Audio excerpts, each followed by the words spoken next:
So China is going to visit Saudi Arabia sooner or later, and when that happens, we very well might see the birth of a new world order. Now, right now, tensions between Saudi Arabia and the United States, they are at an all-time high. We are talking about oil production cuts and Biden vowing consequences on the kingdom. And I don't think there's ever been a better time for China to step in and try to shift the global order towards the east. The agenda in this meeting is going to revolve around trade and security. And this is what we have to talk about today. We are going to analyze the stakes and what will likely be discussed and how this will affect us all. Because Saudi Arabia truly holds all the cards in this Game of Thrones, and whoever they support will rise to the top. Now, just last month, China met with the Saudi Foreign Minister Prince Faisal in a high-level joint committee, and three things were discussed. The first is Saudi Arabia's independent energy policy. The kingdom is looking out for their best interests, and China is happy that they are unlocked into any relationship with the United States. And the second is China's support of Saudi Arabia playing a greater role in international and regional affairs. And let me translate that for you. China's excited that Saudi Arabia is considering joining the BRICS, and they are rolling out the red carpet for MBS. And the third, which is the most interesting, guys, is China's willingness to strengthen communication and coordination with Saudi Arabia on hotspot issues in the Middle East to safeguard regional peace and stability. And this could mean defense or security arrangements down the road. And where Xi Jinping makes his move amidst MBS in Riyadh, I believe they are going to work out the final details of cooperation. And there's going to be a very good chance they might leave the meeting with a deal that could shock the world. Now, the highlight of this visit is going to be the China and Saudi Energy Alliance. And the stakes here are going to be huge. Because what we are seeing right now is China trying to secure their energy future, and this has to go beyond Russia.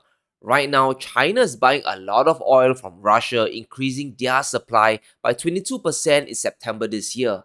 However, just relying on Russia alone isn't enough, especially when they are going to exit their lockdowns. Energy demand is going to skyrocket and they have to prepare. We can see even though Russian imports are increasing, Saudi Arabia is still China's number one exporter of oil, delivering over 7.5 million barrels in September alone. But here's the interesting thing. We have Saudi Aramco CEO specifically saying, ensuring the continued security of China's energy needs remains our highest priority for the next 50 years and beyond. And this is a very important commitment because it essentially guarantees China an unlimited supply of oil as much as they want to build up their economy. I think we already know by now how important energy is, especially if it's cheap or expensive. We are seeing the decimation of European industry because they are cut off from cheap Russian energy, and even though China has a dedicated oil supply from Russia, it still isn't enough. And we need to think about the geopolitical risk China and Saudi Arabia faces from the West. China right now is facing a ton of technology sanctions from the United States. The US has banned Chinese companies from buying advanced chips and chip-making equipment, plus they're also restricting American citizens from working in Chinese chip companies. So China's rightfully afraid of other sanctions that might come. What if the West blocks China from buying oil from NATO countries, for example? And in Saudi Arabia's case, the price cap on Russian oil is a disturbing development. It is a buyer's cartel, which is like a challenge to OPEC's producer cartel. If one day the West decides to impose a price cap on Saudi oil, it will be a disaster if MBS doesn't have other markets to sell to. And that is why China is going to meet up with Saudi Arabia. They want to firm up their energy security while the kingdom intends to sanction-proof themselves as well. And this ties in nicely with China's second agenda, which should be super obvious to the whole world by now. We are talking about de-dollarization, and China is going to try their best to get Saudi Arabia on board. I think this meeting could be a defining moment for the future of the petrodollar because all it takes is for Saudis to start pricing their oil in yuan, and they'll start to unleash a domino effect for years to come.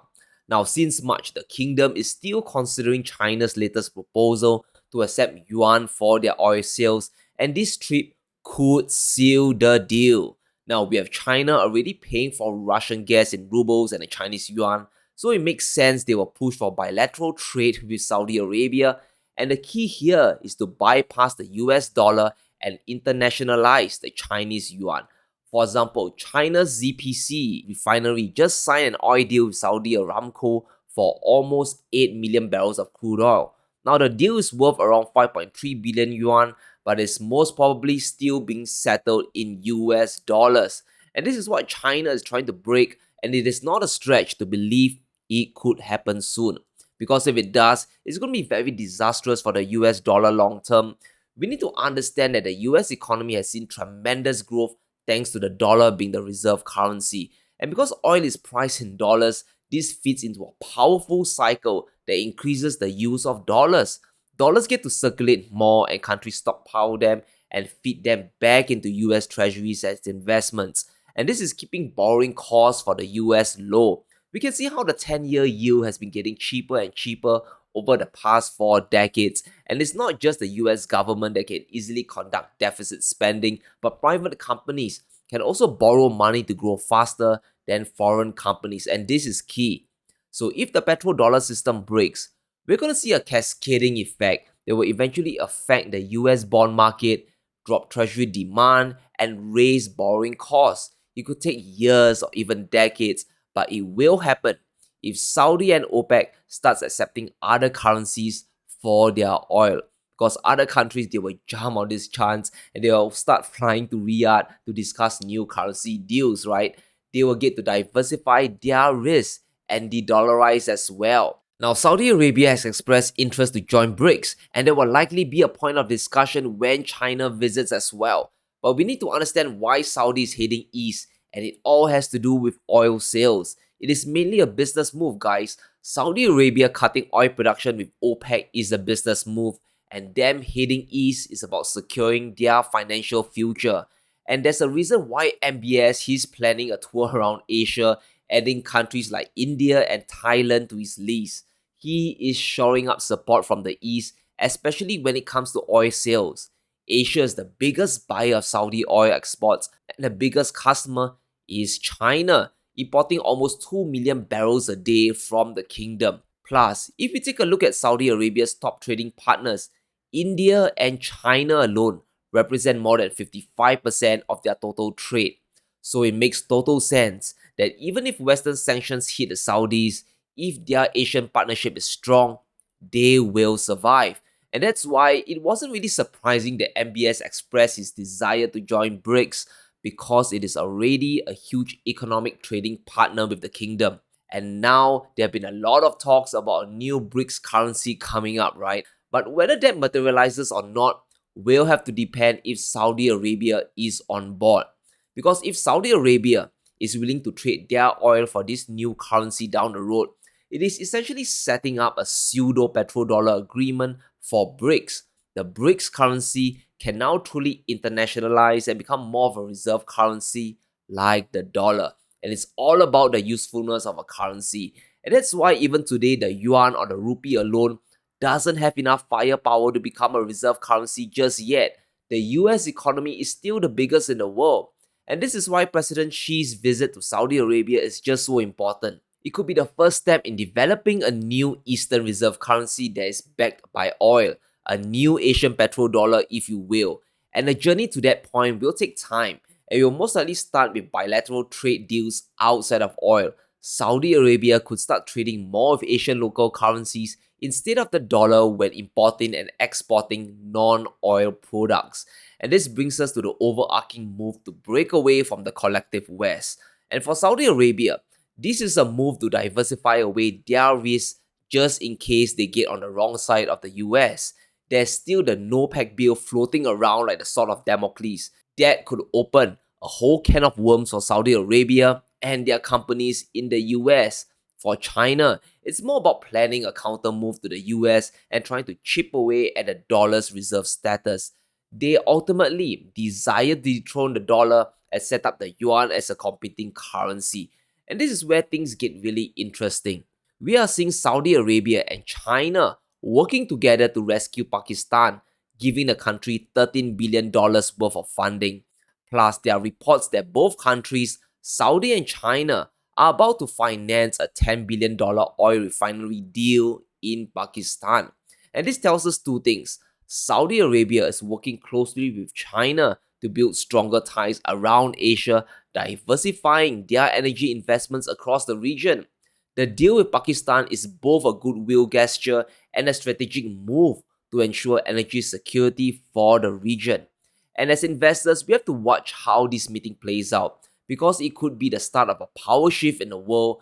It could mean the start of Ray Dalio's changing world order, where we see the move up in China's economic power versus the West. Because when it comes to economic growth, the two most important inputs, they are cheap energy and cheap borrowing costs. Saudi Arabia essentially holds the keys to the kingdom for China's growth once they exit the lockdowns.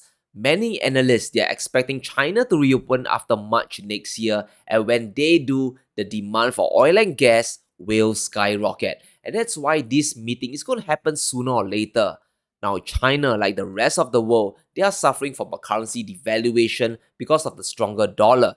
And this is causing a lot of capital flight from the country. But if a few things happen in the meeting, if we see more bilateral trade accomplished between China and Saudi Arabia, this will be a good start. And if the unthinkable happens and they immediately price oil in yuan, then this will be bullish for China. We'll start to see the yuan reaping the benefits of the petrodollar system, right? That will mean more countries will have the incentive to stockpile the currency because now it is more useful. You can buy oil from the Saudis with it and diversify away from the dollar. And when more countries hold the yuan, some of the money will naturally flow into yuan denominated bonds and allow the cost of borrowing in China to calm down. Now they will have even more cheap money to grow their economy faster. So whatever benefits the US enjoyed over the last few decades will be slowly transferred to China. But all that depends on Saudi Arabia. So here's the thing.